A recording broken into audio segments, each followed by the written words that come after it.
Hello. Hi, everyone. Welcome on board. Hi. Hi, everyone. How are you, Vlada, today? I'm doing fantastic. Our topic today is amazing, and I'm so excited to dive in. How about you? Me too, actually, because to be honest, the topic of limiting beliefs is near and dear to my heart. Just kidding. Is like really resonates with a lot of my audience at my first company, English for IT, because people who are learning languages they live with limiting beliefs. That's why they are learning foreign languages forever, I guess. And I was just like thinking about before our stream. I was thinking about this topic, and thinking about my experience learning Spanish these days. And definitely, being absolute beginner, you have so many limiting beliefs here. But then, like, I realized it's not only about language learning; it's about what it's about any skills learning, right? Like you limit yourself with different beliefs. So I'm really excited about this topic. So let's unravel what limiting beliefs prevent us to move forward, hold us back, and things like this. But again, like I'm streaming this on my YouTube channel just for those folks who just joined and don't know what the show is about. Vlado, how about you give the introduction on Chew on This and Absolutely. yeah, you yourself too. Absolutely. Well, Chew on This is our brainchild that gives you practical and thoughtful bite sized ideas over Thursday lunch. I understand that folks are joining from all over the world, and we've seen the geography is very wide. So it might be breakfast time somewhere, dinner some time somewhere else. But really, the idea for us is to bring you our personal experiences, tips, ideas that can help you grow in your professional and your personal life. Yeah, absolutely. Yeah, every Thursday we're here, and today we're talking about limiting beliefs. So, Vlada, let me start with the quick question here. What limiting beliefs have you discovered were holding you back building your company? For example, let's start from from the business, from the founder journey. Yeah, I was actually putting down the list before jumping on here. And I think it's no longer limiting you because you've already acknowledged it, but I'm excited to share some of them. So the first one actually is, for the longest time, I thought I'm not really an idea person. I am an executor. So you give me an idea or direction, and then there is nobody can stop me from making it happen. And so I think for a long time, I that's really how I thought about myself. And until I started getting kind of more and more external feedback, right, from my team and co-founder and others who thought me as an idea leader in some circumstances. And it will always kind of surprise me, if you will. And it took me a really long time to get to the point of saying, hey, I'm not an idea person, but I have a lot of ideas, so maybe I am. And so that was one of those that really took me a long time to really internalize. And I think that one in particular comes from childhood. I don't know, but maybe I need more sessions to figure out why exactly. But that was something that was deeply rooted. How about you? Yeah, well, I mean, just getting back to your story, I believe that sometimes we are brought up in the environment that is like more goal oriented or like more like a performance like doer, and there's no like a lot of creativity. I honestly was brought up in a family. Nobody was like into art, like nobody was like doing anything creative. It's just like an average family. So like when I realized that I'm really interested in museums and paintings. I like reading about artists. I like, looking at art and like recognizing different art. I was like, I was like also questioning, like, is this like really me? Like, what's happening here? So I think here it's really important to well, the first thing to fight, let's give like do this quick practical give this quick practical advice.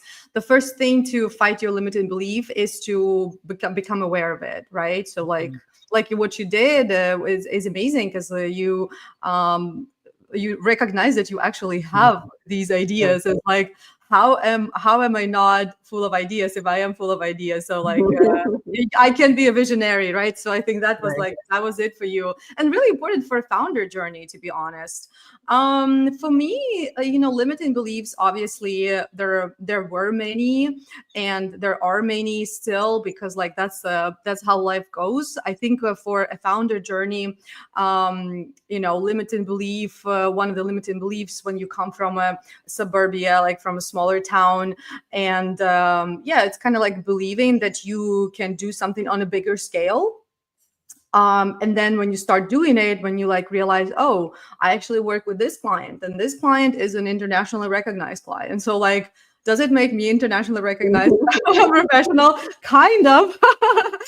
Like, so again, so like really becoming aware of what the belief is, and then just asking questions like, is this a story? Because like, limiting belief is a story we tell ourselves, right? Mhm.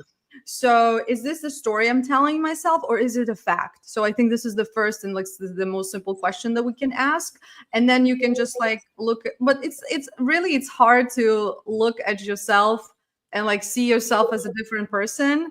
So that it takes a lot of self-development. And I hope you folks are into self-development, learning more about yourself, because that's actually how you fight limiting beliefs. What are the most like, what do you think, Vlada, are there top limiting beliefs that most people have, like in life and work, maybe? I was just curious, about this. Yeah, well, I think from a female founder perspective, one thing I often hear is, oh my God, I can't fundraise. I'm bad at fundraising. I'll not raise money because I'm a female founder, right? I hear that all the time. And thankfully, that's not one of those limiting beliefs I had. And perhaps that's why That's why you raised. That's why you raised and sold. right, exactly.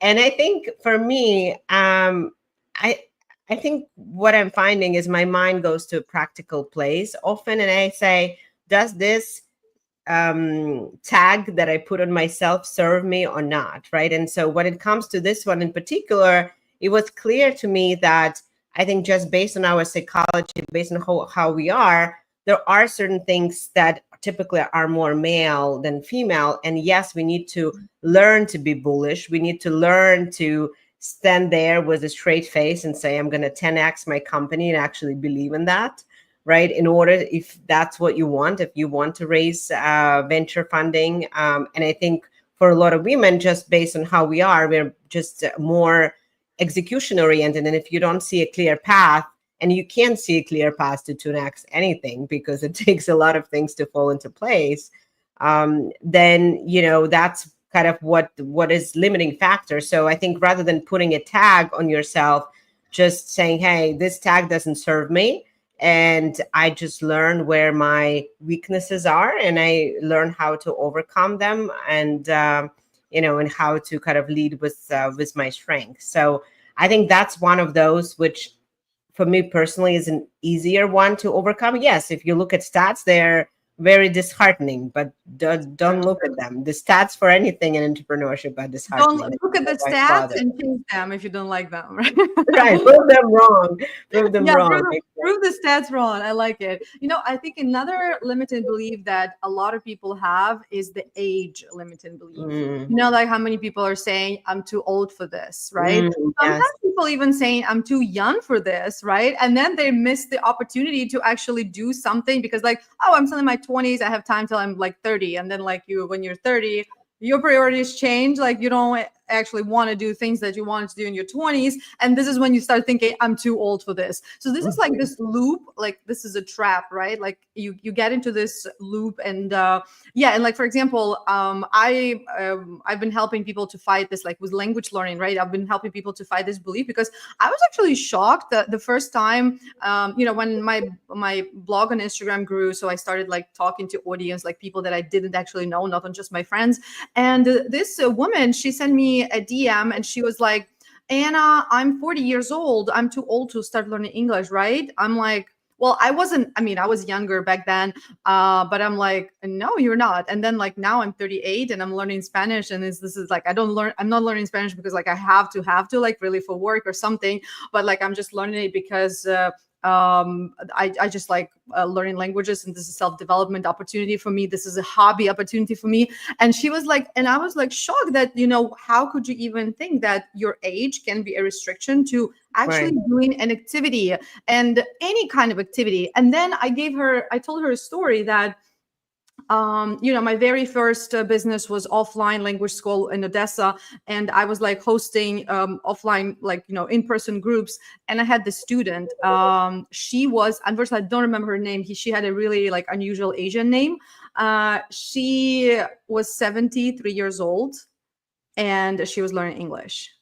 And I'm like, this is amazing, like that's what you're like, this is how you fight your limiting age beliefs.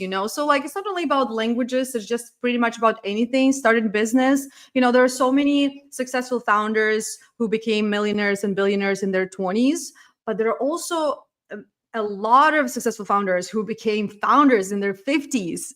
Right. Okay. So yeah, so that's another age belief that I think we just should recognize over there. Yeah, absolutely. And that's a really, really great one, Anna. And I really want to go back to what you were saying about sort of the scale, right? And if you start from, we all start from something smaller, right? Whether it's from a different country or town to, bigger place, bigger scale. But I do, I do think that most of us actually just, just saying, hey, I want to be, speaker. Maybe I speak at some secondary stages, or maybe I speak at a local. Why not, dream big, right? And I think that's actually one thing that's like overarching limiting belief is just limiting yourself and saying, hey, am I good enough, big enough to dream big, right? And actually, that's one question that every New Year I ask my daughter, and I ask her, are her dreams bold enough? Are they Big enough. big enough? Exactly. Are like she's scared of them? Are they big? Right? Because I think we all kind of shortcut ourselves into and starting a new business. You're like, oh, okay, well maybe I can fix this problem. And it's great to be very focused tactically, but also not lose sight of some bigger trends or bigger things that you can aspire to do, right? And I think that's, again, you have to operate at these different levels, both tactical and grand level, to have the big and bold vision. Yeah, I agree. That is really hard to start thinking big when nobody taught you how to think big. And I think that from the I don't know, demographics and the backgrounds that the majority of people come from, like our age, more or less, our parents were not into these trends of Right. raising their kids, like really focusing so much on all this mental work, not just like go to school, do your homework, and like that's like exercise and things like that. So this is really important. So technically this is our responsibility then to realize how we can dream big. And it helps in everything. It helps in not only when you are building a business, but also like if you work for somebody else. Let's say you're a salesperson, right? And like if you can imagine starting working or getting a client that is as big as, I don't know, Microsoft or Amazon or things like that, you're gonna go and get it. But like, if you can't even imagine talking to people about potential partnership or sales deal with people from Amazon, from a company like Amazon, for example, I don't see a successful outcome. So that's you won't even have like this idea in your head how to reach out, what to do, and things like that. So yeah, dreaming big, and then like understanding that anything is possible. And I think that pretty much in our world, the world is so open now because of the internet, right? So it doesn't really matter where you come from. You can still achieve what you want if you have the vision. But first is Right. like to have the Yeah, vision. exactly. Do you have any practical tips on, so we talked about awareness, right? Yeah. So how do you generate this awareness, right? Because when you understand, when you can name the problem, you can sort of, you're halfway done with the solution, Yeah. right? So how have you found for you or the folks you work with, what helps? Yeah, this is a really good question. And unfortunately, I don't have a really easy answer for this question because in my personal journey of self development and what I've seen like other people doing, it can take months, it can take years, it can take years. Usually it takes years. It's about your self development and your decision to become a better version mentally, yeah, like a better version of yourself mentally. So this includes reading books, having a therapist, a coach, a mentor, people who like having the time. So like the way how I look at therapy and coaching sessions, for example, it's the way I even don't call them sessions, I always call them classes. And my therapist and like my coach, they're like always laughing, especially my therapist is like, oh, I didn't know we were like having a lesson here. But for me, it's an investment in my personal development. So it's like taking a course, right? So for example, I'm taking a course in Spanish yet to learn something. This is a Right. class. And the same here, because this is technically your 1 hour a week or 2 hours a week, or I don't know, 5 hours a week where you actually learn. But you don't learn things, you learn about yourself, you learn yourself, right? Because this is a time to actually go deeper and connect with yourself and learn what you like, what you don't like, what kind of person you are, what kind of person you are not, what you want, what you don't want, what you I don't know, like many different things. And I think that this meticulous work, if you will, or but of course systematic work, then you start realizing and you start noticing things that you haven't noticed before. And this is actually when you start noticing those limiting beliefs, because up until this moment, before you become this like mentally, emotionally aware of things, aware of like what's around you, what's just around just about your surroundings, you don't like notice that you even have these beliefs. Yeah, so that's like constant work in progress of like having this, developing this growth mindset. Because like the opposite of growth mindset, the term actually is limited mindset, right? Mm-hmm. So that's interesting. And that's like this limited mindset. Before you decide to get into this growth mindset stage, you have this limited mindset and you have limited beliefs. So I think folks, like honestly, you really have to learn, like you have to accept the fact that you're going to be a lifelong learner, regardless. Like you want to learn a new skill or you want to learn about yourself. And yes, of course, like books and everything in combination. I personally don't believe like self-help books can help you really go deeper to learn about yourself, because you really need a guide to kind of like make this work more profound. But yeah, it's a good start. Like for example, you want to understand, you want to become more self-aware. The first step is learn what emotional intelligence is. How for example, I started my journey on emotional intelligence. I read a book, Emotional Intelligence 2.0. Actually, I have it here. I bought it for my friend's birthday because she mentioned that she wants to improve her emotional intelligence. Yeah, it's a very simple book, and it just like tells you what it is. And you like, I'm pretty sure if you're reading it like first time, you'll be like, oh, there's like some things don't make sense. This is when actually you it tells you like you have to go in there, right? Because like that's where your next step is. So that was like my thing with this self-awareness. So really it's all about like your self-development work. Yeah, exactly. I think one of the keys is you can't find answers on the outside, they're all inside.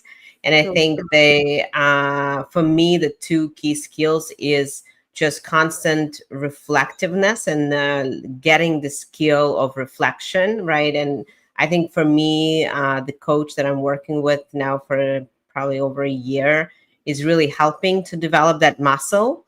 And I'm noticing that I'm being more reflective in the moment.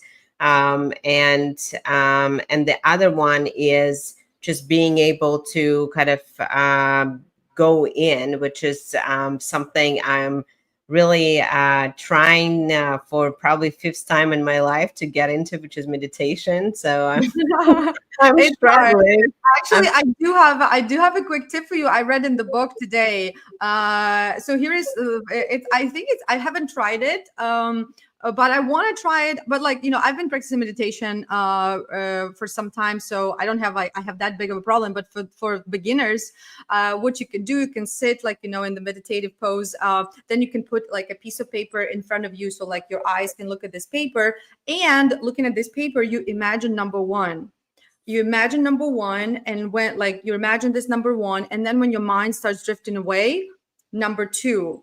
And then like you're imagining number two, and then when your mind drifting away, you imagine the next number. But at the same time, you run the timer, because for example, you want to practice for 5 minutes, right? So you run the timer, and then when the timer is off, what's the number, right? So like for example 34, right? So you write it down, then the next time you meditate, you try to beat this number, right? So the goal is to stay on the number that you're imagining longer, but because that, if you stay in longer, it means that your thoughts are not like, your mind is not like your thoughts are not drifting away. I don't know if it's gonna work, but like that's one of the exercises to get into meditation. Yeah. For me, I think what makes it easier is that I'm counting, so I'm combining breathing with meditation, and so I think that maybe similar concept when you're counting like that, and then you have to go through like five major, I guess, chakras. They're Yeah, called. yeah. Um, From your top of the head to your toes, yeah, yeah, just like scanning the exactly. body. Yeah. Another thing, like counting, also like inhale, exhale, just like saying these words on the inhale, and saying exhale on the breathing out. Yeah. So another thing, what I wanted to say, like working with a coach, for example, a therapist, people, another limiting belief, I don't have time, right? For example, Mhm. I can't like do this, I don't have time, like for like I don't have time for this and that. That's, again, this is a limiting belief. And here, of course, like every self-help book says, it's not a priority, that's why I don't have time. It's definitely true, but also I feel like the priority, sometimes you can't recognize the priority, so like Mhm. that's why you don't see that. So technically, when you say, for example, I don't have time for like reading a book on self development, or I don't know, I don't have time for self reflection. We talked about this before, that a lot of founders, they have time to find clients, to talk to clients, they have time for everything, but they don't have time for strategy, for their personal strategy as a founder, and for strategy of the company. So they neglect these activities, because strategy is about sitting down and actually reflecting. Right? And this is, I guess, like when you have a therapist, when you have a coach, when you have a mentor, this is this time that is already blocked on your calendar, and you treat it like a task, and you can sit down for an hour and freaking reflect, and you like don't see it as an unnecessary task that is not billable, like when you're Right. like really it's like you treat tasks that are billable as a higher priority that are non-billable. So I think like having this person who is like by your side, holding you accountable, and is actually on your calendar, it Right. actually gives you no choice to A develop. forcing function. It's a forcing function. Yeah, there's no choice of like live for limiting belief as I don't have time for this. Right. And I recently read this quote that I really like is effectively you have to schedule your priorities, right? Otherwise, basically, your schedule takes over your life, right? And priorities just disappear, right? So I think what I do, and perhaps you do too, is those things that I know tend to slip, I just have them in my calendar. And even if something gets over it, it still is in my head that I need to return to it because that's important. And so I'll find a way to squeeze it in some other slots. The calendar is a must. Like I honestly, I put everything on my calendar, including my personal tasks and the work tasks. And I think this is just this your assistant, right? Mhm. The assistant that controls your schedule, right? That has been a great conversation, and I'm inspired to follow up in a post on LinkedIn about this with some major limiting beliefs that we discussed on this Yeah. stream. We didn't have any question this time. Too bad, guys. You should be more engaging with questions. Yeah, there were some comments actually on the Oh, post itself, but I might need to come back to it offline and see what they were. But it's always great to hear from folks and on upcoming topics, right? Because they are fluid and I think they're all about growth. Um, kind of, yeah, kind of. But I think it's also this time of the year when you actually want to reflect, when you want to plan. I'm actually hosting a webinar for the English for IT community next week on, how to wrap up your year, like what you should do if you haven't achieved your language goals, and like how to plan the next year. Because like technically, at the end of every year, we all come to the same point where we like, have right. I achieved my New Year's resolutions or not? Yeah. Absolutely. Well, I don't know.